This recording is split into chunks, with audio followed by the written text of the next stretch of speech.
Ini kita bakal asistensi buat UAS matematika keputusan. Jadi buat UAS kali ini kita asinkron. Di sini kita bahasannya nanti ada dua, bakal tutorial UAS soal kuis kalian dari Pak Taufik, sama satu lagi itu soal ujian dari waktu masih Pak Bona ya. Jadi di sini asistennya masih ada kita ada tiga, ada aku Sania, ada Stefanus, sama juga ada Kak Farda. Terus ini untuk pembahasan kuisnya ini kan ada 5 kuis tadi yang seperti kalian udah lakuin. Jadi ada kuis satu di inventory model basic, terus kuis duanya tuh di intermediate, kuis tiganya quick teori masih part satu, kuis empatnya part 2, sama yang terakhir itu tentang risk decision tree. Selanjutnya di sini juga ada soal-soal kuis yang kita ambil dari eh, PowerPoint apa kelas kalian di bagian akhirnya. Di sini ada soal yang tadi udah kita bahas, ini soal satunya, soal dua, soal tiga, soal empat, soal lima. Jadi kita bakal bahas tiap soalnya.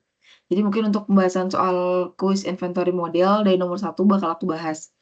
Jadi di sini di soal itu kita memanage suatu project, building project pembangunan yang dimana dia butuh banyak banget semen. Nah di situ kita perlu buat avoid menghindari si overstocking dan juga understocking. Kita perlu mendetermine si optimal quantity dari karung semennya untuk orderan EOQ-nya. Nah, gimana caranya? Kira-kira kan kita punya annual demand-nya tuh atau D-nya 24.000 bags of semen. Terus ordering cost kita tuh di 150 per order. Itu termasuk transportasi sama juga procurement si adminnya. Ada juga holding cost-nya itu di 3 per bag per tahun. Itu due to storage, security, insurance, sama juga spoilage. Di sini no lead time, no shortage, no discount for ordering in bulk. Jadi yang pertama harus kita lakuin itu kita perlu menghitung EOQ-nya atau Ki bintangnya. Jadi cara untuk menghitung Ki bintang mungkin seperti ini semua eh, apa cara-caranya diambil dari PowerPoint-nya.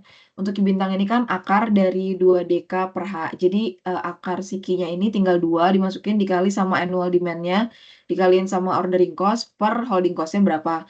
Terus Ki bintang ini dapatnya kan di 1549,19 kantong semen. Selanjutnya kita hitung frekuensi pemesanannya. Jadi F frekuensi ini dihitung dari membagi si annual demand dibagi sama Ki bintang. Itu dapatnya jadi 15,4919 kali per tahun. Kemudian kita bisa hitung biaya pemesanan tahunannya atau annual ordering cost-nya itu caranya dengan mengalihkan si ordering cost dikali sama frekuensi yang sebelumnya. Hasilnya itu di 2323,78. Next, kita bisa hitung sih biaya penyimpanan tahunnya. Penyimpanan tahunan ini atau annual inventory cost itu dihitung dari holding cost-nya dikali sama Ki bintang per 2. Ini juga udah dihitung jadi 2323,78. Selanjutnya kita menghitung total biaya tahunan minimumnya. Di sini untuk total cost-nya sendiri, itu caranya kita jumlahin si annual ordering cost yang sebelumnya, yang ini, ditambahin sama si annual inventory cost-nya atau penyimpanannya. Jadi total cost-nya itu di 4.647. Nah, ini kan kita perlu minimalkan total biaya persediaan. Jadi si kontraktor ini atau si pembuat bangunan ini harus memesan semen sebanyak 1549,19 kantong setiap kali memesan. Nah, untuk kuantitas pesanan ini biaya pemesanan tahunan akan menjadi sekitar 2.323,78 dan biaya penyimpanan tahunannya juga mirip-mirip ya di 2.323,785. Untuk kesamaan kedua ini nanti ada karakteristik kuncinya jadi titik EOQ. Jadi biasanya kalau sama itu merupakan titik optimal di mana total biaya persediaan itu akan mencapai optimumnya atau minimumnya. Jadi selanjutnya untuk angka 2.323 ini untuk annual inventory cost-nya adalah bagian dari solusi optimal yang ditemukan oleh model AOQ-nya. Nah, selanjutnya untuk analisa sensitivitas, ini kita bisa coba-coba untuk Q-nya berapa, Q-nya berapa. Nanti bakal kita dapat nih untuk grafiknya, untuk si nilai berapa tadi ini, si minimumnya ini atau si nilai 1.500 ini yang udah ditetapkan untuk minimal total biayanya itu di 1.059. Tapi untuk mendapatkan grafik ini, kita bisa coba analisis sensitivitas dengan mencoba-coba key-nya, terus nanti tinggal disubstitusi kayak biasa pakai rumus yang sebelumnya. Mungkin selanjutnya di next. Oke, berikutnya lanjut ke nomor 2, masih di inventory tapi ini yang lebih kompleks sedikit ya. Next. Oke, ini untuk soalnya. Jadi ada kontraktor yang sedang ada proyek jalan ya gitu. Nah, dia itu mau mengorder semen untuk bikin suatu pekerasan mungkin ya.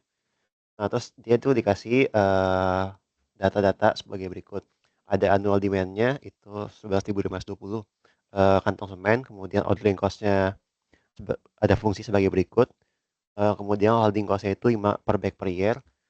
Jadi kita disuruh menghitung EOQ-nya, terus optimal ordering time-nya, terus ada annual ordering cost-nya berapa, sama annual inventory cost juga, sama disuruh analisis sensitivitas. Nah, tentunya pertama kita bakal ngerumbusin dulu dari persamaan cost-nya. Jadi kalau secara umum itu kan, total cost tadi kan pakai itu ya, total annual ordering cost tambah total annual holding cost ya. Jadi intinya adalah ketika kita ingin memesan sesuatu gitu, ketika kita ingin apa, modelkan sesuatu untuk mencari cost-nya, kita pastinya ada biaya untuk, berapa sih kita order itu berapa biayanya.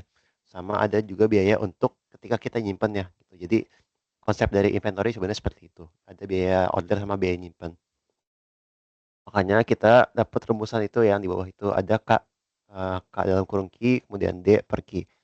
Nah itu artinya adalah, eee itu kan itu ya biaya ordernya. Nah, D per Q-nya itu adalah demand tahunnya itu, dibandingkan sama, apa, quantity yang di ordernya. Jadi berapa kali kita mengorder gitu, satu tahunnya. Makanya seperti itu rumusannya. Nah, kemudian ada total holding cost-nya itu H/2 kali Q. Nah, kenapa seperti itu? Karena, intinya adalah kita mau cek, biayanya ketika kita apa ya, intinya kan kita bakal, ada saat di mana kita gudangnya itu penuh ya.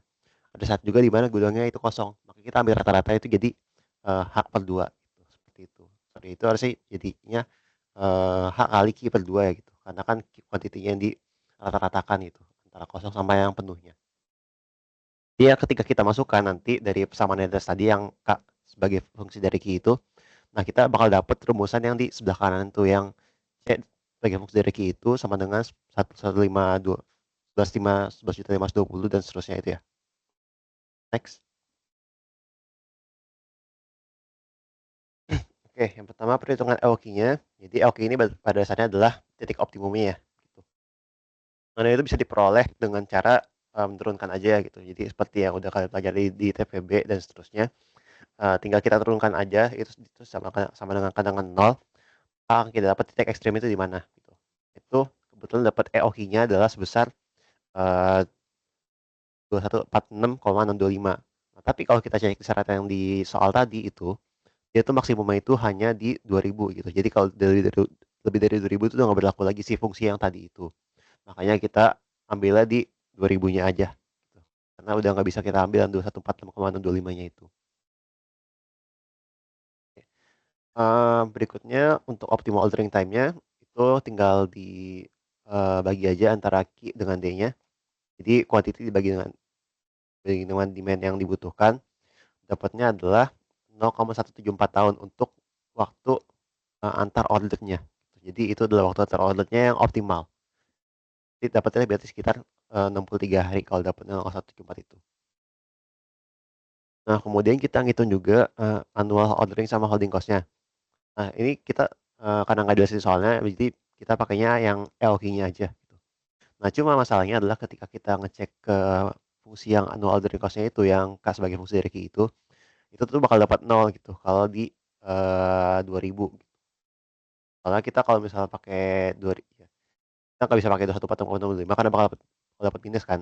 Tapi kalau bisa kita pakai 2000 itu bakal dapatnya 0 gitu untuk annual ordering cost-nya. Sebenarnya nggak apa-apa sih, cuma kayak, kalau di dunia nyata kayak nggak masuk akal aja gitu, kita order barang tapi harganya 0 gitu kan.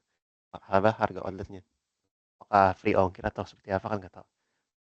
Free ongkir gitu ya. Nah, kalau misalnya nggak mau dinolin, dikasih note aja gitu. Yang dipakai yang di berapa, EOQ-nya, sorry Q-nya ya. Kalau di 1995 atau mau pakai berapa gitu. Ya, terus buat holding cost-nya, itu masukinnya ya sama tadi H/2 kali Q. Q-nya pakai yang tadi Q bintang itu 2000. Nanti dapatnya sebesar 5000. Itu bisa dilihat di grafik yang kanan juga ketika kita melakukan analisis sensitivitas. Nah, ini sebenarnya cara sama kayak yang tadi ya di nomor 1 ya mirip-mirip. Nah, eee, coba ini yang agak aku potong ya, jadi nggak sampai ke nol karena, nanti nggak definisi ya. Sama aku potong di 500 ya. bisa kita lihat bahwa si ordering cost-nya itu yang warna hijau ya, yang paling atas itu. Nah, terus yang grafik yang bawahnya ordering cost itu yang warna biru. Nah, itu total cost-nya. Sorry, kebalik. Ordering cost itu yang warna biru, total cost itu yang warna hijau ya. Jadi total cost-nya kan lebih tinggi ya. Holding cost-nya itu pakai yang warna orange itu. Jadi total cost-nya adalah jumlah dari holding cost tambah ordering cost. Seperti itu ya. Lanjut. Ya, lanjut ke buat queuing teori. Boleh di next.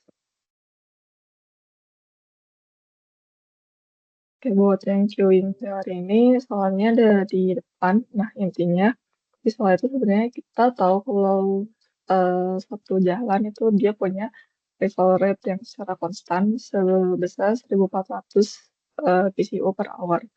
Terus sebenarnya dia punya initial road capacity sebesar 1500 PCU per hour.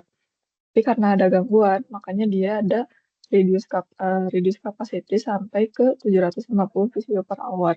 Nah, dari durasi gangguannya tersebut itu dia menyebabkan si jalan ini tuh ditutup secara parsial gitu ya, selama 3 jam dari jam 7 sampai jam 7, dari jam 7 sampai jam 10. Nah, untuk gimana kita mencari jawaban dari ketiga pertanyaannya, pertama itu kita cari dulu berapa sih perbedaan dari si arrival dikurangi reduce-nya. Karena kan sebenarnya dia karena ada gangguan, dia si kapasitinya jadi 750. Sedangkan dia punya arrival rate sebesar 1400, makanya dia kemungkinan bakal ada 650 kendaraan yang masuk queue kan. Jadi makanya buat kita cari maksimum kumulatif queue-nya kita hitung dengan 3 dikali 650. Makanya maksimum kumulatif queue-nya ada di 1950. Nah, untuk clearing rate-nya ini kita hitung dari initial capacity dikurangi dengan arrival rate-nya. Itu sebesar 1500 dikurangi 1400. Jadi clearing rate-nya itu sebesar 100 PCU per hour. Kalau dilihat di grafiknya ini, dia bakal turun dari 1950 turun 100 per setiap jamnya gitu. Lalu untuk berapa lama kira-kira si antriannya itu bakal habis gitu. Untuk time to clear-nya kita cari dengan key maksimumnya dikurangi dengan clearing rate-nya. Nah, karena key maksimumnya 1950 kita bagi sama clearing rate-nya yang 100 PCU per hour itu dapat 19,5 hour. Itu bakal habis semuanya. Sehingga waktu tunggu maksimumnya tuh dari satu mobil yang masuk sampai dia keluar itu dia 19,5 jam. Sedangkan untuk rata-ratanya sendiri dia ada di 1950 dikurangi 1500 dibagi 1500 yaitu 1,3 jam. Dan untuk total delay-nya itu bisa dihitung melalui si luas dari kumulatif Q, ya luas area si di bawah garis kumulatif Q. Kalau kalian bisa hitung 0,5 dikali 3 jam yaitu eh, dari awal si durasi gangguannya itu mulai ditambah dengan 19,5 atau time to clear-nya dikali dengan si key maksimumnya didapetin total delay-nya itu 21.937,5 PCU hour. Boleh di next. Nah, gimana kalau sekarang asumsinya tuh partial road crossing-nya dia hanya 1 jam dan kita asumsiin di jam 7 sampai jam 8. Nah, tentunya dia bakal berkurang ya si antriannya ini karena dia cuma 1 jam, otomatis dia key maksimumnya hanya 650. Dan untuk clearing rate-nya dia masih sama ya, dari 1500 dikurangi 1400 yaitu 100 PCU per hour. Tapi tentunya dia time to clear-nya lebih cepat karena ya antriannya lebih sedikit, yaitu 6,5 jam. Dan untuk waktu rata-rata waiting time-nya itu, dia juga menjadi lebih cepat 650 dibagi 1500 jadi 0,43 jam. Dan untuk total delay-nya, ya kita bisa hitung si area di bawah garis kuning yang kumulatif ini. Sama kayak tadi, 0,5 dikali waktu durasi gangguannya 1 jam ditambah waktu tunggunya 6,5 dikali si Q maksimumnya 650, jadi ada 2.437,5 PCU hour. Boleh nih next.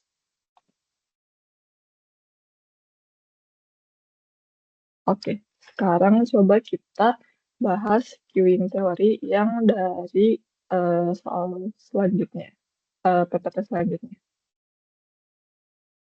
Nah, kalau di ini queuing teorinya sebenarnya dia ada single queue single server sama multi queue sama multi server yang akan aku jelaskan sekarang. Nah, untuk yang sekarang ini single server, single queue, kita, multi server, multi queue. Nah, ini tuh kita aslinya punya 5 server. Terus dia punya arrival rate-nya itu 10 vehicle per minute lah ya. Terus ada juga min service time itu sebanyak 2,5 vehicle per minute. Nah, untuk mencari rata-rata jumlah customer di sistem dan di queue sama rata-rata waiting time di sistem sama di queue, kita cari dulu si ROW-nya atau utilization-nya. Kita cari dengan bagi si arrival rate dibagi dengan min service time. Nah, tapi si min service time-nya itu dikalikan dengan jumlah servernya. Kita jadi dapatkan 10 dibagi 5 kali 2,5 sama dengan 0,8. Dan untuk min number of customer in systemnya, kalian juga bisa cari L dengan row dibagi 1 min row. Didapatkannya 4, rata-rata ada 4 customer di sistemnya. Terus untuk jumlah customer di queue-nya bisa kalian dapatkan dengan row kuadrat dibagi 1 min row. Nah, ada 3,2 customer di queue-nya rata-ratanya. Kalau ada min waiting time di sistemnya atau waktu tunggu rata-rata di dalam sistem, itu bisa didapetin dengan 1 dibagi mu dikali 1 min row atau langsung aja 1 dibagi min lambda gitu. Dan untuk min waiting time di queue-nya juga bisa dicari dengan rumus di sebelah kanan. Boleh di next. Nah, kalau misalnya kalian pengen cari nih kira-kira berapa sih probabilitas si customer di dalam sistem, customer di dalam sistem. Misalnya kalian pengen cari berapa kalau 5 customer, ya udah berarti kita bisa dapat di grafik yang sebelah kiri. Itu di 5, dia kan ada 0,07 ya. Cuman kalau misalkan kalian pengen cari berapa sih probabilitas lebih dari 5 orang di dalam sistem, nah bisa cari di sebelah kanan. Di grafik yang kanan di 5 ternyata ada 0,26 probabilitasnya untuk lebih dari 5 customer dalam sistem. Tuh. Boleh di next. Nah, gimana kalau sekarang sih servernya tuh ada 8 dan rata-rata service time-nya ada 2 ppm ini. Dia servernya lebih banyak, tapi service time-nya ternyata lebih rendah itu. Nah, kita bisa cari juga seperti sebelumnya sama persis. Dapatkan ternyata sih rata-rata customer di sistemnya 1,67 sama kalau di Q 1,04. Terus rata-rata waktu tunggu di sistemnya 1,33 sama kalau di Q dia 0,83. Nah, dia ternyata kalau misalkan kita nambah server jadi 5, si jumlah customer di sistem sama di queue dan waktu tunggunya dia ternyata bisa berkurang walaupun ternyata si min service time-nya dia lebih rendah. Tapi ini mungkin nggak selalu berlaku ya. Kalian harus coba hitung lagi dan sesuai dengan kondisi soalnya tuh kayak gimana gitu. Boleh di next. Nah, sama seperti tadi, kalau misalkan kalian mau cari rata-rata ada berapa banyak customer di sistem itu bisa pakai rumus yang di sebelah kiri. Misalkan kalian mau digambarin juga boleh buat ngecek gitu ya. Dan kalau misalkan mau cari probabilitas kira-kira ada lebih dari n customer di sistem juga bisa dicari pakai rumus di sebelah kanan. Jadi next. Lanjut ke bagian risk sama decision tree, next. Oke, jadi soalnya adalah ini ada kontraktor yang mau nentuin apakah dia mau ngebit atau enggak.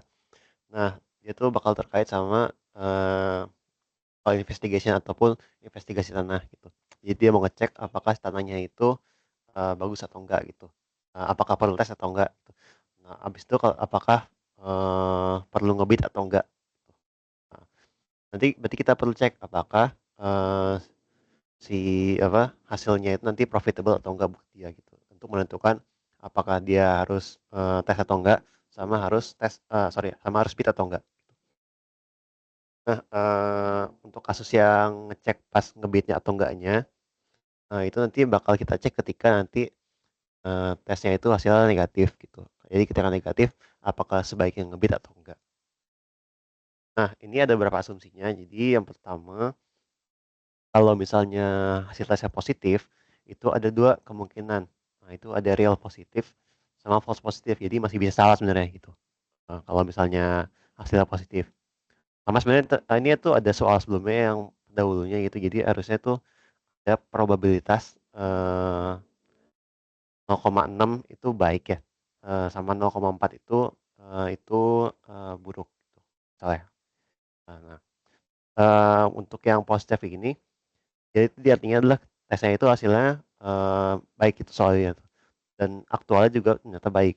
Nah, itu 90% probabilitasnya. Sementara itu ada kemungkinan hasil tesnya itu salah juga gitu.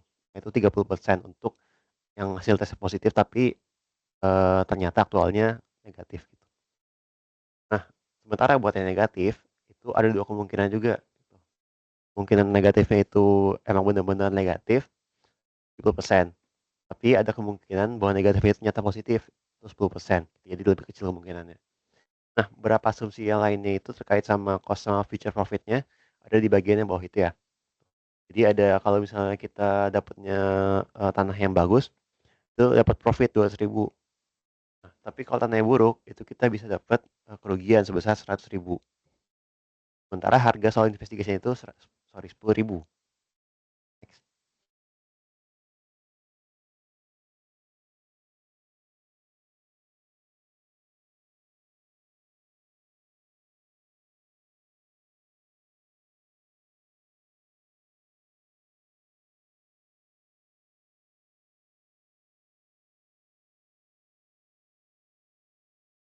Belum berubah ya ini.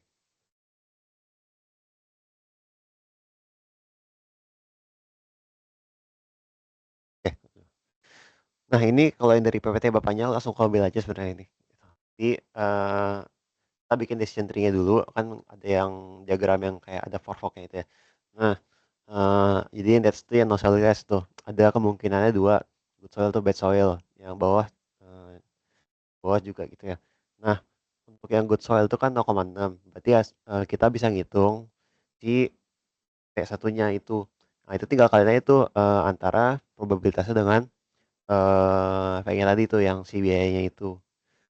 Kalau bisa dapatnya yang good. Nah, itu hasilnya adalah 120.000 ya.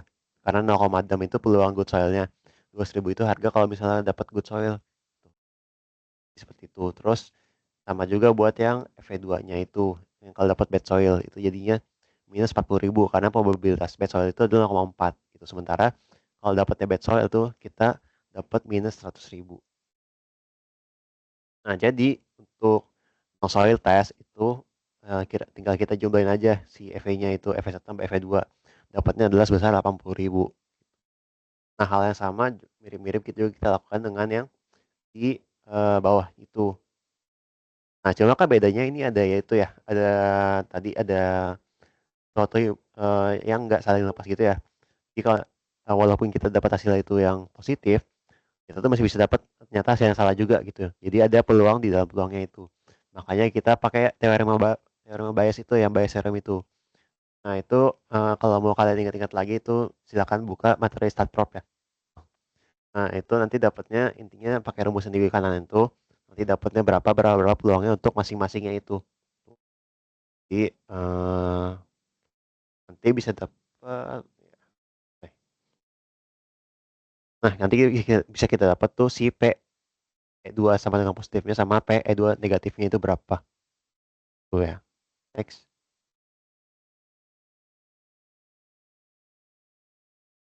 Nah, ini lewatan.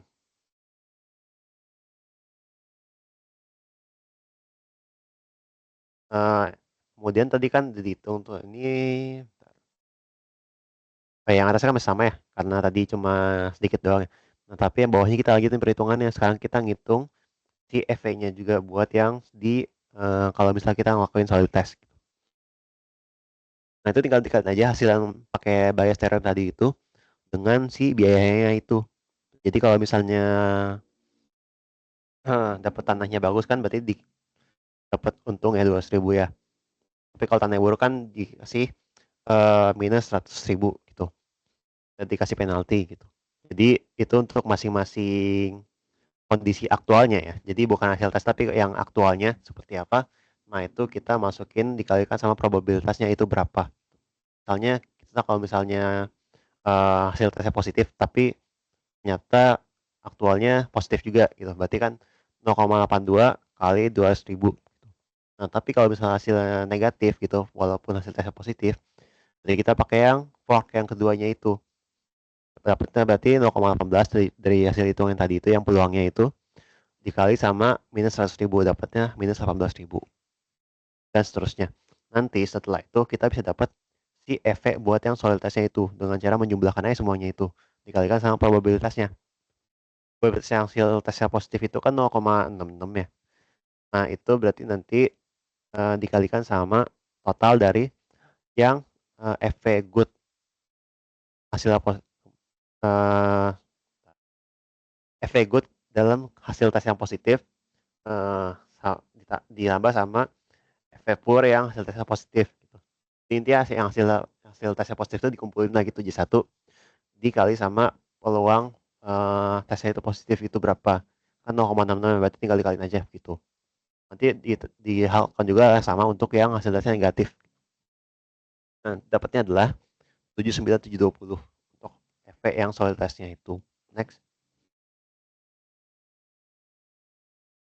Nah, ketika kita cek ternyata hasil yang no soil testnya itu ternyata lebih besar dibandingkan yang kalau misalnya kita melakukan soil test. Jadi kita akan lebih menguntungkan ketika kita nggak melakukan soil test karena peluang kita dapat untung lebih besar itu lebih gede juga peluangnya. Jadi kesimpulannya adalah kita tidak perlu melakukan soil investigation. Nah, gimana ketika hasil tesnya negatif? Berarti kita tinggal ngitung aja sih efek ketika kita nggak ngebit. Kayaknya kan nanti dapatnya itu mirip juga sama kayak yang tadi caranya gitu. Jadi kita tuh bedanya adalah kita tuh di nolin di bagian yang kita nggak eh, apa ya di bagian yang kita nggak bitnya itu. Jadi ada faktor nolnya itu nanti kita bisa dapatnya hasilnya 95360. Nah, itu kan hasilnya kan lebih besar ya dibandingkan yang tadi ya 79720 itu.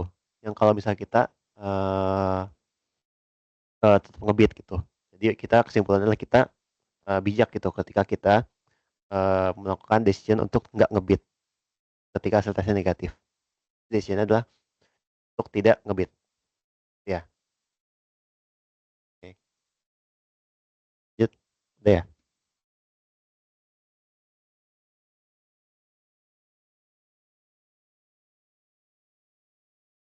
Nah, mungkin buat asistensi si soal kuis ini, kita di 5 soal dulu. Mungkin selanjutnya bakal asistensi buat soal yang UAS. Mungkin gantian aja, Kak, dari situ ininya. Share Oke, screen-nya. ya. Oke.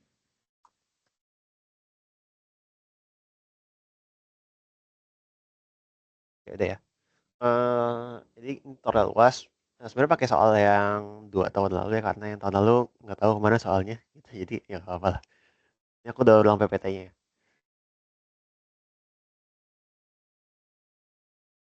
Oke, untuk soalnya kan ada 3 ya yang kalau dari ini pakai salva bonus sih sebenarnya dulu. Karena Pak Taufik sebenarnya dulu belum pernah ngajar Srek ataupun matematika keperusahaan ya, baru tahun ini. Itu nomor satunya tentang AHP, kemudian nomor 2-nya itu sistem antrian, nomor 3-nya itu analisis uncertainty. Ini bentar, aku skip aja langsung. Nah, Untuk yang pertama tentang AHP ya. Jadi kita tuh dikasih kasus seperti ini. Kita tuh terlibat sebagai ahli dalam menentukan prioritas pembangunan jalan di suatu wilayah. Dan kriteria sama subkriteria sebagai berikut. Nah, kriteria kan ada biaya, dampak, sama manfaat. Nah, dari biayanya itu detailnya menjadi subkriteria. Pertama itu biaya konstruksi dalam biaya rupiah, kemudian dampak lingkungan, sampai dampak sosial. Secara manfaatnya ada manfaat bagi pengguna, manfaat bagi perusahaan, dan manfaat pembangunan wilayah. Jadi untuk masing-masing stakeholder itu tuh dia bakal ngasih penilaian terhadap kepentingan relatifnya gitu. Jadi kalau misalnya AHP kan kita bakal meninjau si tingkat kepentingan relatifnya itu ya. Yang berpasangan untuk kriteria sama subkriteria. Nah, nanti dia kasih tuh form surveinya kan. Dia tuh nilai sebagai berikut tuh. Biaya dampaknya itu berarti untuk yang pertama itu dia tuh yang pentingkan ya biaya atau dampaknya. Karena dia lebih condong ke kiri walaupun dia masih di tengah-tengah ya. Jadi nilai 2. Kemudian untuk yang biaya konstruksi dibandingkan dampak lingkungan dia lebih condong ke yang biaya konstruksi dan seterusnya gitu ya. Itu cara bacanya. Ini untuk yang DPRD sebagai berikut, dia lebih mementingkan kemanfaat intinya. Nah, kemudian ini yang data tadinya itu yang subkriterianya seperti apa. Nah, itu kita punya 4 alternatif. Apakah mau kebangun di jalan A, atau di jalan B, atau jalan C, atau jalan D yang mau diprioritaskan. Untuk data subkriteria yang dikasih di karena itu ya 1A sampai 2C itu. Nah, terus dikasih bobot untuk pemerintah daerah itu 0,4 dan DPRD 0,35 sama ahli 0,25 gitu. Jadi untuk penilaian yang paling menentukan itu yang dari pemerintah daerah gitu ya. Nah, kita suruh yang pertama gambarin struktur hierarki pemilihannya itu dan juga dari aktor ataupun stakeholder yang terlibat.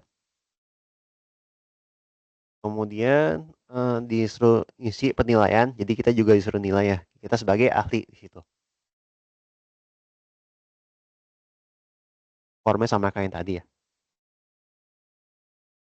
Nah, terus kemudian disuruh menghitung bobot untuk masing-masing kriteria sama nilai alternatifnya. Jadi kita disuruh ngisi formnya tadi itu. Nah, lalu setelah diisi formnya itu, nanti kita bisa lanjut ke perhitungan berikutnya. Gitu. Itu untuk yang nomor C ya. Jadi sebenarnya yang paling panjang itu di nomor C-nya ini sebenarnya dibandingkan nomor-nomor lainnya. Nah, terus untuk yang nomor D itu kita disuruh menghitung konsistensinya untuk matriks perbandingannya untuk masing-masing aktornya. Kemudian yang terakhir diminta untuk menghitung nilai bobot akhir setiap alternatifnya. Nah, ini untuk hierarki struktur pemilihannya seperti ini ya kurang lebih. Jadi ada prioritas pembangunan jalannya nanti kita bagi menjadi 3 karena ada 3 stakeholder ya. Yang pertama kan yang dari pemerintah daerah ya. Nah, kemudian untuk masing-masing stakeholdernya itu ada kriteria, biaya atau dampak sama manfaat. Jadi kita bagi 2 lagi. Kemudian kita bagi 3 lagi dari untuk masing-masingnya itu karena ada masing-masing kriteria itu punya 3 subkriterianya. Biaya konstruksi dan seterusnya, yang manfaat dan manfaat bagi pengguna dan seterusnya. Jadi nanti untuk masing-masing biayanya itu kita bisa bagi lagi menjadi 4 alternatif karena ada 4 alternatif jalannya itu. Jadi itu dilakukan juga untuk yang DPRD sama yang ahlinya. Itu untuk yang nomor A, kemudian untuk yang bagian B-nya, nomor B-nya itu kita kan diminta nilai ya. Nah, ini aku coba-coba aja nilai. Ini nggak harus seperti ini gitu jawabannya. Karena kan bebas ya mau seperti apa nilainya. Apakah mau lebih mentingin biaya gitu atau terusnya bebas aja. Tapi di sini mungkin aku kasih pertimbangan gitu. Nah, ini pertimbangan dari aku gitu manfaat itu lebih penting dibandingkan biaya atau dampak. Karena biaya itu masih dapat diselesaikan dengan pengajuan bla bla bla. Intinya nanti ini kayak itulah kayak justifikasi aja ya gitu. Kenapa kalian ngasih nilai seperti itu? Ini bebas-bebas aja. Kemudian dampak lingkungan sama sosial sama-sama penting dan keduanya lebih penting dibandingkan biaya konstruksi. Karena ya di Indonesia kan ya gitulah dapat timbul bengkakan biaya yang nggak sedikit. Gitu. Kemudian manfaat bagi pengguna sedikit lebih penting dibandingkan produsen. Karena tujuan utamanya yang itu bagi pengguna, sementara produsen itu hanya sebagai pendukung. Tuh. Kemudian manfaat pengguna wilayah sedikit lebih penting dibandingkan manfaat pengguna karena terkait dengan kondisi masyarakat secara keseluruhan. Kemudian berikutnya manfaat pengguna wilayah juga lebih penting bagi produsen. Dibandingkan manfaat bagi produsen. Karena salah tujuannya untuk mengembangkan wilayah, sementara produsen sebagai pendukung juga. Nah, ini untuk penjelasan variabelnya, jadi ada kita kan biar nggak ribet ya, kita variabel-variabelin aja gitu. Stakeholdernya itu ada P itu pemerintah daerah, D itu DPRD, sama ahli itu ahli. Kriteria kan ada dua, ada cost sama benefit. Kemudian subkriteria dampaknya ada construction cost, ada environmental impact sama social impact. Kemudian untuk subkriteria manfaatnya ada manfaat bagi user, manfaat bagi produsen, sama manfaat bagi wilayah ya, daerah. Nah, ini kita lakukan seperti ini untuk masing-masing stakeholder. Untuk masing-masing kriteria sama subkriterianya juga. Jadi, yang pertama kita bakal ngebikin matriks banding kriterianya gitu. Itu nanti dari yang nilai di tabel tadi itu. Jadi misalnya untuk yang minta daerah, untuk yang apa ini ya. Nanti mungkin aku masuk ke Excel juga biar lebih jelas ya. Nah, untuk yang ternormalisasinya juga kita bikin. Jadi cara kita bikin ternormalisasinya itu kita dengan cara bagi antara matriks banding kriteria tadi itu kita bagi sama jumlah elemen per kolomnya. Jadi misalnya yang dari C itu bentar aja ya. Nah, yang ini misalnya itu kan jumlah kolomnya kan 1,5 ya. 1 tambah 0,5. Jadi kita bagi antara 1 itu dengan 1,5. Nah, dapatnya kita 0,6667. 2/3 caranya.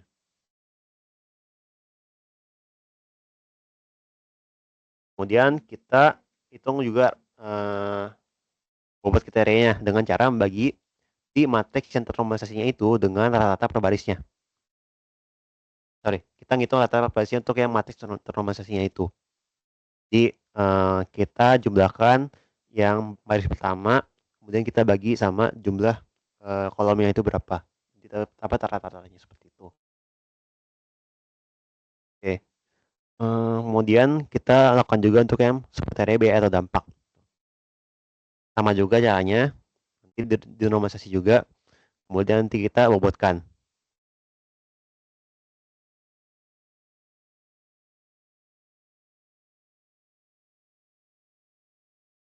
Lanjut, untuk yang subkriteria manfaat juga dilakukan seperti itu. Kemudian nanti dapat bobotnya juga seperti apa. Jadi tujuan dari kita melakukan ini adalah untuk mendapat si bobot kriteria sama subkriterianya itu. Ya. Nah, untuk cara dapat si matriks perbandingan itu nanti bentar. Ini ya. Misalnya ini kan untuk biaya atau dampak sama manfaat itu yang di baris pertama itu kan lebih condong ke manfaat ya, yang 5 itu. Berarti nanti manfaat terhadap biaya atau dampak itu nilai 5 gitu. Tapi untuk yang di biaya atau dampak terhadap manfaat itu berarti nilai 1/5 gitu. Jadi 1 per itu ya. Seperti itu. Jadi ya untuk apa namanya? Apa terhadap apa itu berarti yang di baris terhadap yang di kolomnya gitu ya. Jadi misalnya perbandingan antara cost dengan benefit. Berarti di kolom di yang aja. Berarti di sini itu yang cost-nya itu jadi yang di atas ini kita ambil. Nah, benefit itu yang di sini. Jadi dapatnya 2 gitu ya.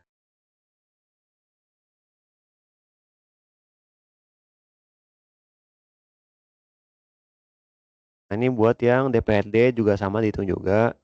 Dan untuk yang ahli juga sama. Jadi aku skip aja ya. Nah, setelah itu kalau misal dihitung yang per stakeholdernya, nanti dihitung tuh per alternatifnya. Kriterianya gimana perbandingannya. Nah, untuk yang biaya konstruksi sebagai berikut ya, yang ACC itu, matriks ACC itu, sebenarnya sama juga mirip-mirip kayak yang tadi. Tapi pakainya nanti nilai dari yang si, bentar.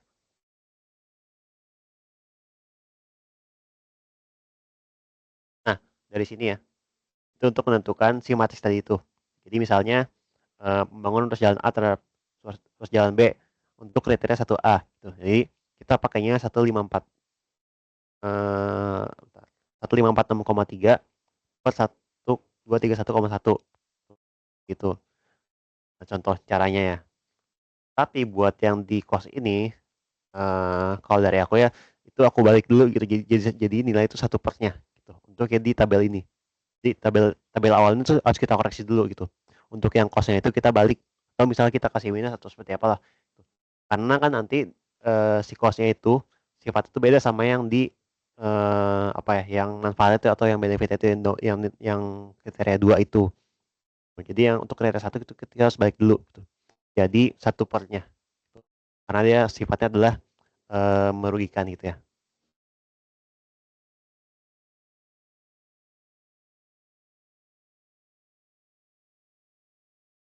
Nah, kemudian kita akan itu untuk semua ABCD-nya itu ya.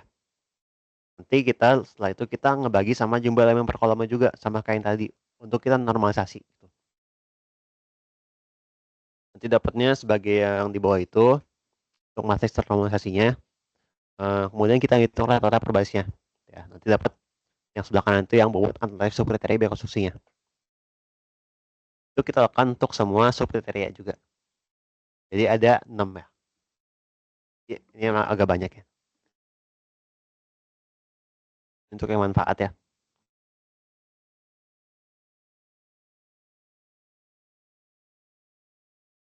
Nah, setelah itu kita bisa dapat nilai alternatifnya. Tuh, dengan cara mengalihkan antara jumlah bobot kriteria dengan jumlah bobot subkriteria dikali sama bobot alternatifnya untuk masing-masing subkriteria itu.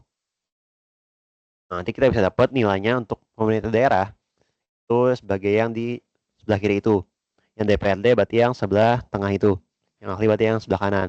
Jadi untuk pemerintah daerah, dia tuh merasa yang lebih diprioritaskan itu adalah yang untuk jalan D.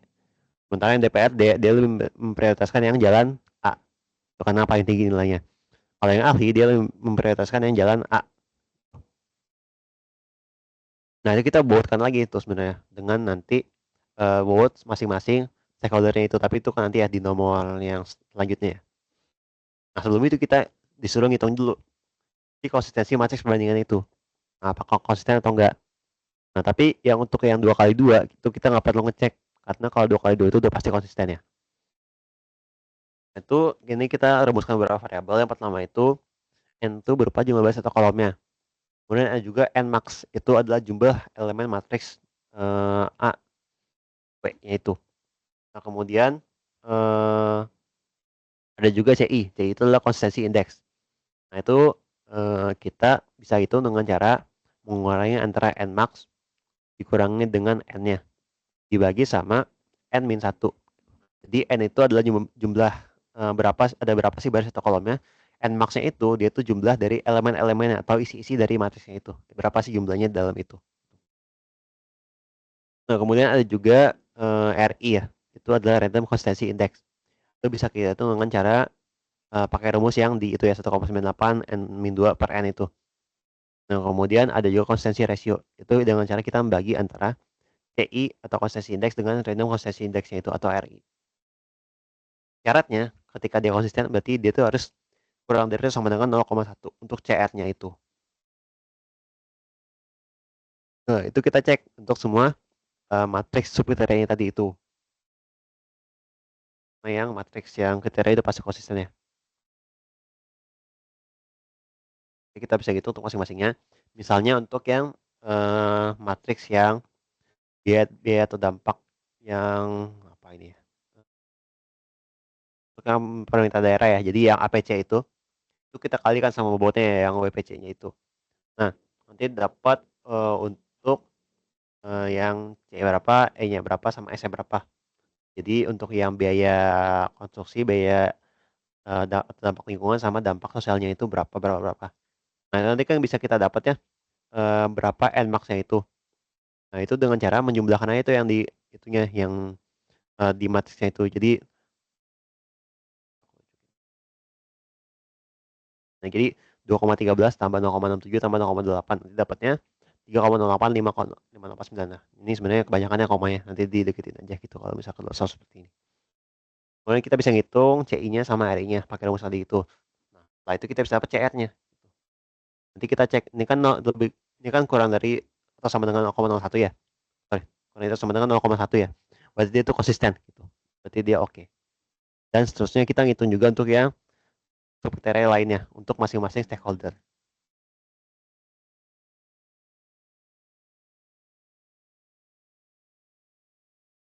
Nah, setelah itu kita bisa kita disuruh menghitung lanjutin yang tadi itu untuk penilaian secara keseluruhannya. Tadi kan masih masing-masing ya. Untuk masing-masing stakeholder dia lebih milih yang mana. Tapi kan bisa kita buatkan lagi gitu dengan cara mengalihkan dengan bobot stakeholdernya itu. Jadi kan dedikasi di soal itu ya. Pemerintah itu berarti lebih menentukan ya, karena dia kan bobotnya paling tinggi 0,4. DPR itu yang kedua paling tinggi, ahli itu yang paling rendah gitu. Jadi bobotnya itu dengan kita kalikan aja gitu.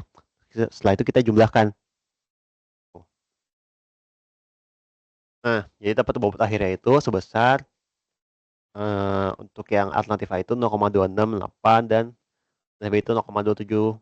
Kemudian C itu 0,19, D itu 0,26. Jadi yang paling tinggi adalah yang alternatif yang B. Tuh, 0,27. Maka itu akan lebih diprioritaskan.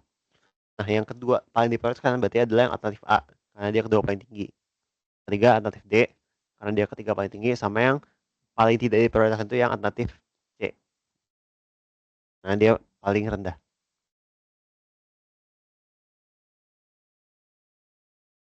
Lanjut ke pembahasan untuk yang sistem antrian.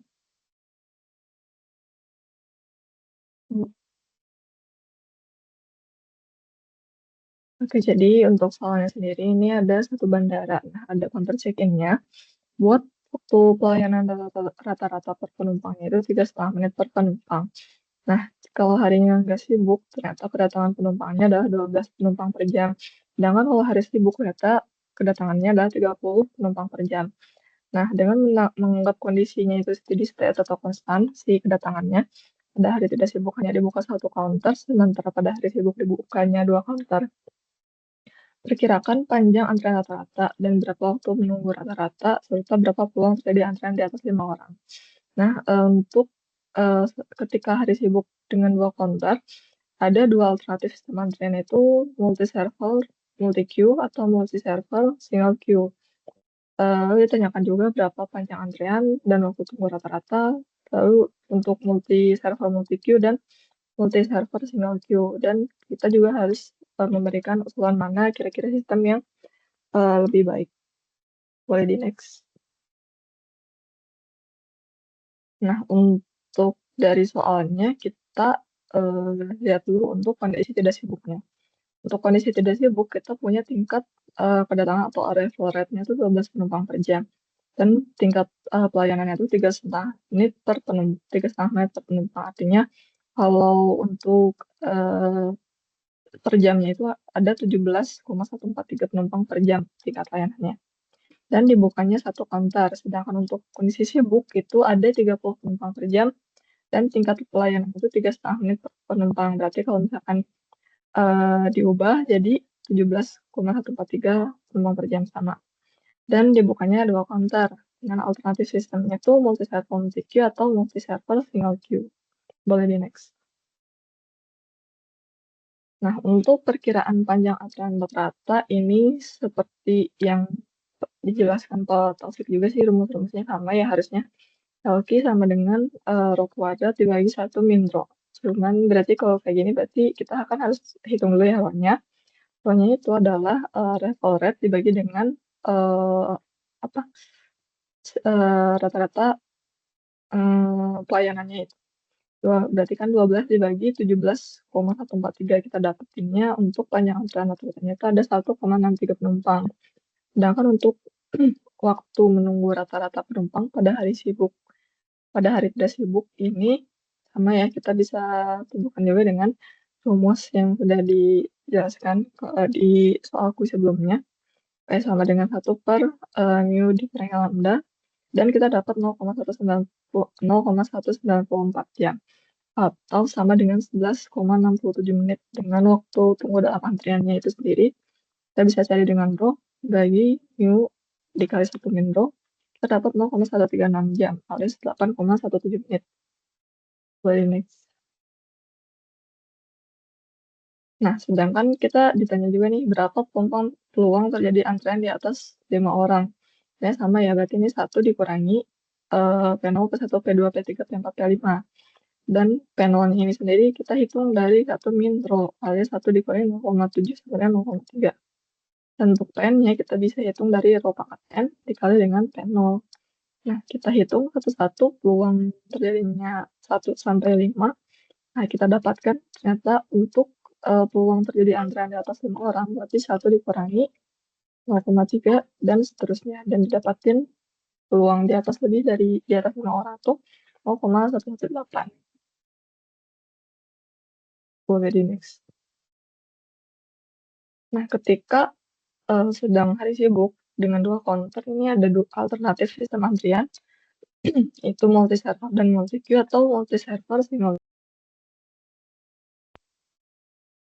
Nah, untuk panjang antriannya untuk yang multi server multi queue kita bisa hitung sama ya kayak tadi LQ sama dengan rho kuadrat dibagi 1 min rho. Cuman ini kita hitung sih ada M-nya sama dengan 2 alias servernya itu ada 2. Jadi kita bisa hitung didapatkan LQ-nya sama dengan 6,12 penumpang. Boleh di next. Nah, ketika sudah sibuk dengan 2 counter ini kita cari waktu tunggu dalam sistemnya itu PS sama dengan 1 dibagi mu dikurangi lambda dan dicari juga waktu tunggu dalam antriannya. Nah, karena ini sama ya kayak tadi ini servernya masih ada 2. Berarti kalau servernya ada 2, dia lambdanya itu berarti kalau 30 penumpang per jam jadi 15 penumpang per jam besar satu servernya. Jadi si rho-nya ini berubah jadi 15 dibagi 17,143. Rho-nya berubah jadi 0,875 dan waktu tunggu dalam sistemnya didapatkan 0,467 jam atau 27,99 menit. Terus untuk waktu tunggu dalam antriannya 0,408 atau 24 menit. Boleh next.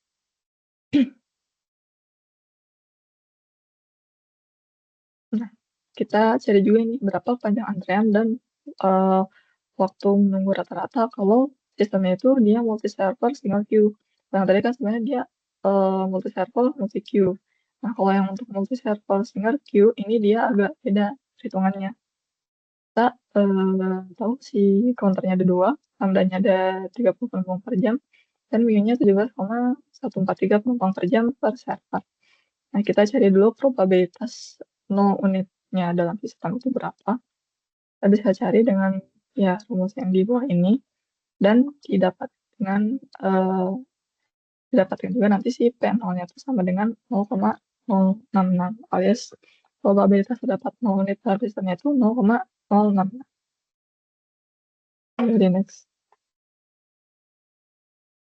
Nah, berapa panjang antriannya dan waktu menunggu rata-rata kalau multi server single queue ini kita bisa hitung dengan expected jumlah unit di dalam sistem. Nah, ini kita cari dulu LS-nya, cuman agak beda ya dari yang multi server multi queue.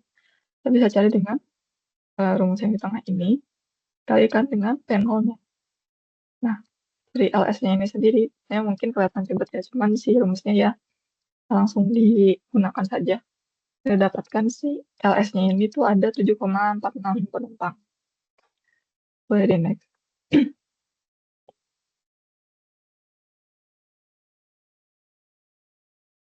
Lalu berapa panjang antrean dan waktu menunggu rata-ratanya. Untuk panjang antreannya sendiri di dalam queue-nya kita bisa hitung dengan LQ sama dengan LS dikurangi lambda per mu atau LS dikurangi rho-nya ya langsung. Bisa didapatkan 5,72 penumpang di dalam antrean itu.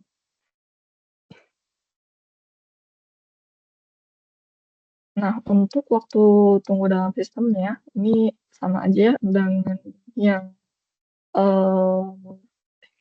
server multi queue. Sama aja atau enggak dicek lagi nanti. PS sama dengan LS dibagi dengan lambda. Jadi dapatnya untuk waktu tunggu dalam sistemnya itu 0,248 jam alias 14,9 menit. untuk waktu tunggu dalam sistemnya. Kalau di dalam antriannya kita bisa hitung dengan WS dikurangi 1/mu dan didapatkan 0,19 jam atau 11,43 menit waktu tunggu dalam antrian. Nah, lalu kita harus cari tahu juga sistem mana yang akan diusulkan dan uraikan alasannya berdasarkan perhitungan serta kelebihan dan kekurangannya.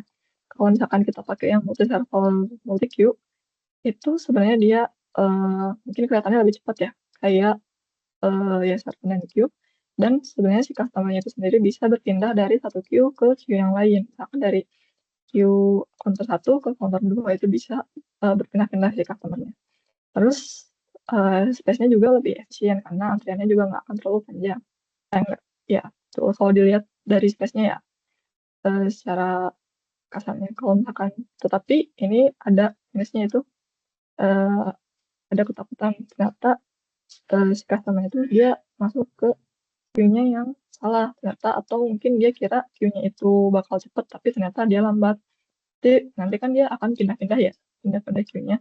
Nah, ini juga tuh sebenarnya yang menyebabkan si waktu tunggunya dan si panjang dari queue-nya itu tuh bisa panjang. Karena ini dari severe joining queue. Ketika orang yang pindah-pindah itu, dia bisa menyebabkan waiting time di queue-nya sama panjang queue-nya tambah. Dan orang juga ini bisa pindah-pindah dan switching kalau di multi queue. Sedangkan kalau misalkan di single queue, dia ternyata waiting time dan panjang dari queue-nya itu tuh dia lebih kecil. Waktu tunggu lebih sedikit kan panjang antriannya lebih kecil. Dan ini lebih fair lah ya. Karena yang pertama datang tentunya yang pertama mendapatkan servisnya. Dan nggak boleh pindah-pindah lain juga. Dan nggak bisa nyelak ya istilahnya. Terus juga void jockey atau line switching. Dia nggak bisa pindah-pindah line, cuma satu line ya kalau di single queue ini. Tapi dia ini minusnya adalah terlalu makan banyak tempat. Jadi nanti dia pasti bakal mengular itu ceritanya. Dan dari waiting time-nya sendiri dan panjang antriannya, kalau dilihat tentu saja ya yang single queue dia lebih baik daripada yang multi queue. Jadi sistem yang kita pilih itu yang multi server single queue.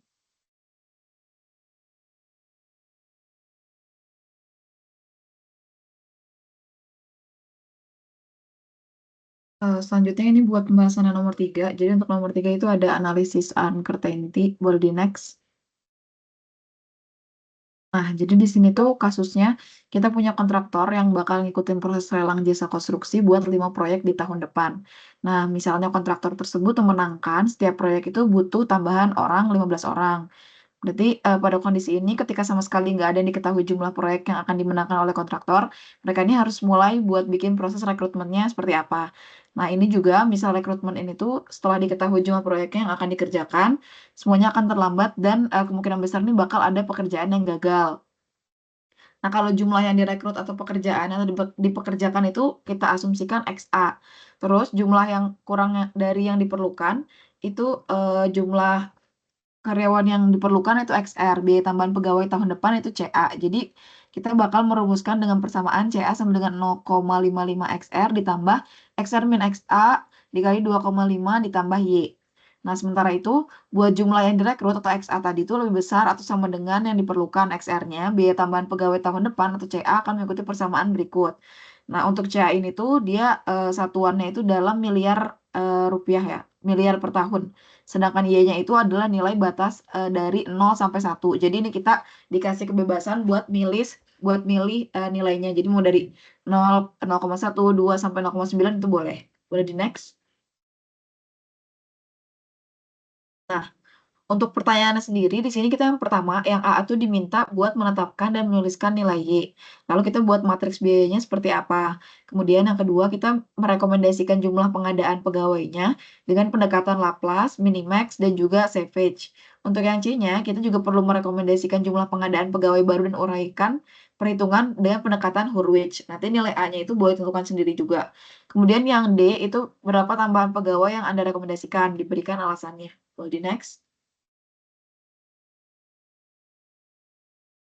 Pertama kita akan mengidentifikasi soalnya. Jadi matriks ini tuh bakal kesusun jadi dua buah matriks, dua buah hal. Yaitu yang pertama tuh ada jumlah pekerja yang direkrut atau XA dan juga jumlah pekerja yang diperlukan atau XR. Nah, keduanya itu bakal dipengaruhi sama penyusunan matriks biaya tambahan pegawai tahun depan CA dengan persamaan yang tadi ya. Jadi buat kondisi pegawai yang direkrut kurang dari pegawai yang diperlukan itu pakai matriks yang atas. Sedangkan untuk kondisi pegawai yang direkrut lebih dari sama dengan pegawai yang diperlukan itu pakai yang persamaan bawah. Nah, asumsi ini tuh kita bebas menentukan Y-nya tadi karena Y-nya kan boleh dari rentang 0 sampai 1. Di sini kita pilih 0,5. Terus rekrutmen pekerja dilakukan dalam kelipatan 15 orang karena tadi kan bilang buat pengadaan 15 pegawai. Jadi bakal kelipatan 15 terus. Dengan kebutuhan proyek untuk proses pengadaan berlangsung untuk 5 proyek. Jadi karena dia butuh 5 proyek berbeda, maka matriksnya itu ukurannya akan 5 kali 5. Boleh next. Nah, di sini bagian A ini penyusunan matriks biayanya. Tadi karena kita kelipatan 15 dan XA itu kan matriksnya terdiri dari matriks pegawai yang direkrut sama pegawai yang diperlukan. Jadi nanti di sebelah kirinya tuh barisnya dia ada matriks XA-nya ini yang direkrut, terus XR yang diperlukan. Nah, di sini nanti kita bikin matriksnya nih. Nah, kan ini kan 15, 30, 45, 60, 75 tuh kenapa kayak gitu? Karena dia ini tuh kelipatan dari 15 tadi. Terus next buat yang XR juga sama. Nah, gimana sih cara ngitung si 8,25, 61,5 yang ada di dalam matriksnya itu? Jadi ini tuh dihitung berdasarkan kondisi dari persamaan tadi. Misal, aku ada di kolom mana ya? Ini yang 61,5. 61,5 kan XA-nya 15. Terus XR-nya dia 30. Berarti kan sama dengan XA kurang dari XR. Maka pakai persamaan yang XA kurang dari XR. Sedangkan misal di sini yang abu nih. Abu 38,25 itu kan nilai XA-nya 45. Sedangkan nilai XR-nya itu 15. Berarti kan XA lebih dari sama dengan XR. Dengan begitu untuk kasus ini, CA-nya itu 0,55 XR ditambah dalam kurung XA dikurang XR, terus dikalikan 0,5 ditambah Y. Nah, Y-nya ini kita pakai nilai 0,5 tadi karena buat netapin sendiri. Dapat CA-nya 38,25 miliar rupiah.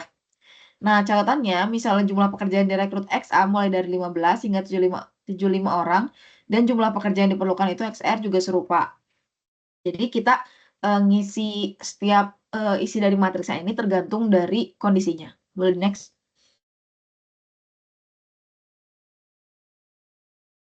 Nah, untuk yang B, kita perlu merekomendasikan jumlah pegawainya. Jadi di sini pakai metode yang namanya metode Laplace.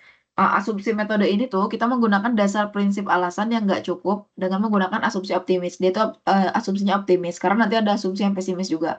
Dan fungsinya merupakan fungsi kerugian atau penambahan biaya, maka akan digunakan fungsi minimum. Jadi ini tuh sebetulnya dari PPT-nya Pak Bona ya, karena ini kan soal sebelumnya.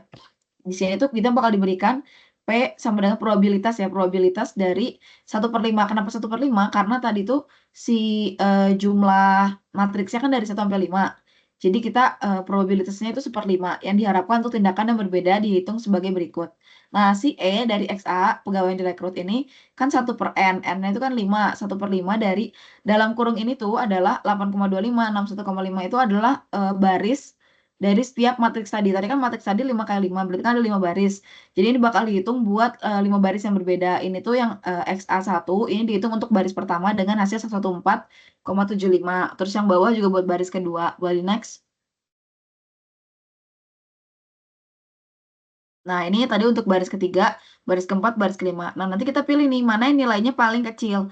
Nah, nilai yang paling kecil ini adalah optimum, karena metode ini kan dipilih untuk minimum dari kerugian yang paling rendah. Jadi, 51,75 ini merupakan hasil yang paling optimum untuk jumlah pekerjaan direkrut sebanyak 60. Boleh di next.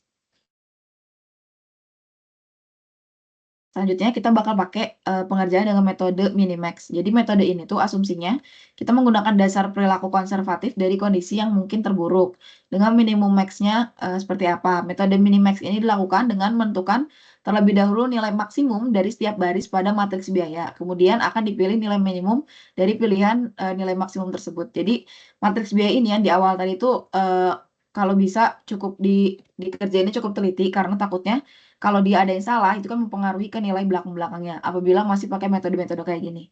Jadi dari matriks biaya tadi, kita bakal nentuin maksimum value-nya. Jadi untuk baris pertama itu kan 221,25, yang kedua 176,25, ketiga 131 dan sebagainya. Nah, dari maksimum value of row ini kita pilih yang paling minimum. Nah, minimumnya itu di 68,25. Maka dari itu dengan metode minimax ini kita bakal memilih nilai minimum dari kerugian yang paling rendah yaitu di 68,25 dengan jumlah pekerjanya itu di XA5 itu 75 orang. Boleh next.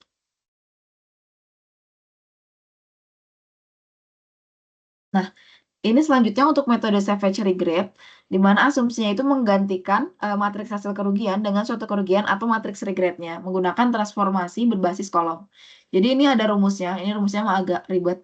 Nanti dilihat ini aja, jangan terpaku ke rumusnya, penting caranya dulu aja. Langkah pertama itu kita bakal menentukan minimum pada setiap baris, kemudian kita bakal mengurangi setiap angka dalam satu kolom dengan nilai yang bersesuaian untuk seluruh baris matriks kerugian.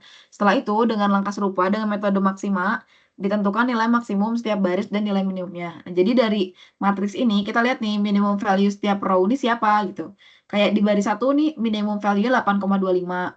Terus baris 2 ini 16,5, 2724. Terus selanjutnya next untuk setiap row-nya pokoknya. Karena kan bisa row 1 ini ada 8,25, 61,5, 114,75, 168, 221,25. Itu kan minimumnya di 8,25. Yang bawah juga caranya kayak gitu. Boleh di next? Nah, selanjutnya kita ini bakal menyusun matriks regret-nya dengan perhitungan metode savage regret dan kemudian akan ditentukan nilai maksimum setiap baris dan nilai minimum merupakan kondisi optimal. Jadi misal, tadi kan ini kan 8,25 ya. Jadi setiap baris ini, setiap kolom ini tuh bakal dikurangi sama nilai 8,25 tadi, itu dikurangi terus ke bawah 8,25 kurang 8,25 0. Terus ini kan tadi berapa ya, di 23 apa berapa gitu kan? Dikurangi juga nanti dapat hasilnya. Nah, dari hasil yang udah matriks regret ini dapat, kita bakal menentukan maksimum value of row-nya gimana. Jadi, maksimum value of row itu ya sama aja nilai maksimumnya dari setiap barisnya. Nanti bakal dapat, ketika kita dapat semua, kita tetap menentuin minimum value-nya seperti apa. Berarti kan ini nilai minimumnya 45 di XA4. Berarti kan direkrutnya 60 orang. Jadi, berdasarkan metode savage regret ini, kita bakal dipilih nilai minimum dari kerugian yang paling rendah, yaitu di 45 kerugiannya dengan jumlah pekerjaan direkrut sebanyak 60 orang. Dulu di next. Nah, next. Nomor 3, yang C ini kita diminta buat pendekatan metode Horwich. Jadi, asumsinya itu, pendekatan ini itu menggunakan rentang perilaku decision making. Dari paling optimis hingga pesimis, dengan menentukan nilai batasan dari alfanya itu lebih dari sama dengan 0 dan kurang dari sama dengan 0. Jadi, pada perhitungan ini digunakan nilai alfa sebesar 0,5. Karena ini kan bebas ya dari kita. Itu nggak ada perasaan yang kuat terkait optimis atau pesimis, jadi kita in between aja. Nah, untuk persamaannya juga ini dapat dari PPT-nya Pak Bona. Mungkin nanti aku bisa coba share PPT Pak Bona tapi yang tahun aku ya. Karena kan kalian Pak Taufik ya. Ini minimum. Nanti kalau sedangkan untuk yang dia percaya banget tuh ada rumusnya jadi maksimum gitu kalau nggak salah. Nah, ini minimum dari alfa maksimum value-nya, terus ditambah satu min alfa minimum value-nya. Jadi catatannya, kalau kondisi optimis, kita bakal menggunakan nilai alfa sebesar 1, dan untuk kondisi pesimis, gunakan alfa sebesar 0. Jadi saling mendekati. Semakin mendekati 0, dia berarti pesimis, semakin mendekati 1, dia makin optimis. Gunaan kondisi pesimis ini akan menghasilkan perhitungan serupa dengan metode minimax. Jadi, ini bakal disederhanain dulu buat si persamaannya. Jadi intinya nanti ini kita nyari nilai paling minimum dari minimum value ditambah alpha kali maksimum value tambah minimum value-nya.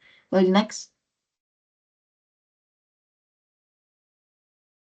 Nah, di sini kita untuk metode Hurwitz-nya sendiri tadi masih pakai matriks B yang tadi. Kita bakal pilih nih untuk alternatif ini, kita cari dulu nih minimum value of row-nya sama maximum value of row. Karena kan kita perlu untuk masukin di rumus tadi kan. Nah, rumus tadi itu jadinya kan dia minimum bla bla bla jadi minimum gitu kan. Nah, minimum yang paling luar itu dikeluarin buat di ujung aja. Jadi kita makanya dalamnya aja minimum value of row ditambah alpha kali maximum value of row-nya dikurangi sama minimum value of row. Jadi misalnya nih, misal di baris 1, XA1, dia kan minimum value of row-nya 8,25, ditambah alfanya kan tadi pakai yang 0,5 kan. Terus di dalam kurungin, maksimum value 21,25 dikurang 8,25. Nah, ini kalian bebas mau persamaan dulu boleh, nanti langsung dihitung ke 0,5 alfanya juga boleh. Nanti setelah itu bakal dapat hasil sebarannya, itu berapa kerugiannya, kita cari lagi yang paling minimum. Jadi nilai optimumnya dia itu ada di 54,75 karena kita perlu minimum value-nya. Jadi berdasarkan metode Hurwitz ini kita bakal milih nilai minimum dari kerugian yang paling rendah yaitu di 54,75 yang ada di XA5 atau pegawai yang akan direkrutnya itu sebanyak 75. Next. Nah, selanjutnya buat rekomendasi tambahan pegawai, kita tuh bakal merekap hasil analisis certainty-nya dari nilai tadi. Kita udah pakai Laplace, pakai Minimax, Savage Regret, sama Hurwitz. Nanti kita tentuin nih, dari semua ini, kita cari nilai yang paling minimum. Minimum tuh ada di Savage Regret dengan kondisi di XA4. Atau itu tuh di rekrutan 60 orang. Nah, kita bakal pilih itu. Berdasarkan 4 analisis ini, perhitungan R certainty-nya ini menggunakan metode Laplace, Minimax, dan Savage Regret itu juga dengan Hurwitz itu dengan asumsi tidak adanya perasaan yang kuat berkaitan optimis dan juga pesimis. Karena dari tadi kita pakai alfanya itu di 0,5. Jadi kita dapat rekomendasi bahwa pemilihan alternatif XA4 dengan melakukan perekrutan sebanyak 60 orang untuk menghasilkan dampak penambahan biaya tambahan pegawai dengan kerugian yang paling kecil yaitu 51,75 kalau pakai 51,75 miliar per tahun tadi ya berdasarkan metode Laplace dan 45 miliar berdasarkan metode Savage Regret. Boleh di next. Jadi untuk paparan ini mungkin untuk yang tadi kuis juga udah kita bahas 5 soal karena tadi infonya baru itu yang dikerjain di kelas dan yang kita dapat soal juga itu. Terus ini untuk soal UASnya yang kemarin kan belum ada. Jadi mungkin kalau ada pertanyaan bisa langsung tanya ke kami aja via chat masing-masing atau line terserah. Dan kalau misalnya ada yang perlu ditanya-tanya buat kuis atau buat UASnya nanti juga boleh ditanyain aja. Mungkin segitu dulu presentasi atau paparan dari kami buat tutorial hari ini. Terima kasih banyak. Selamat UAS.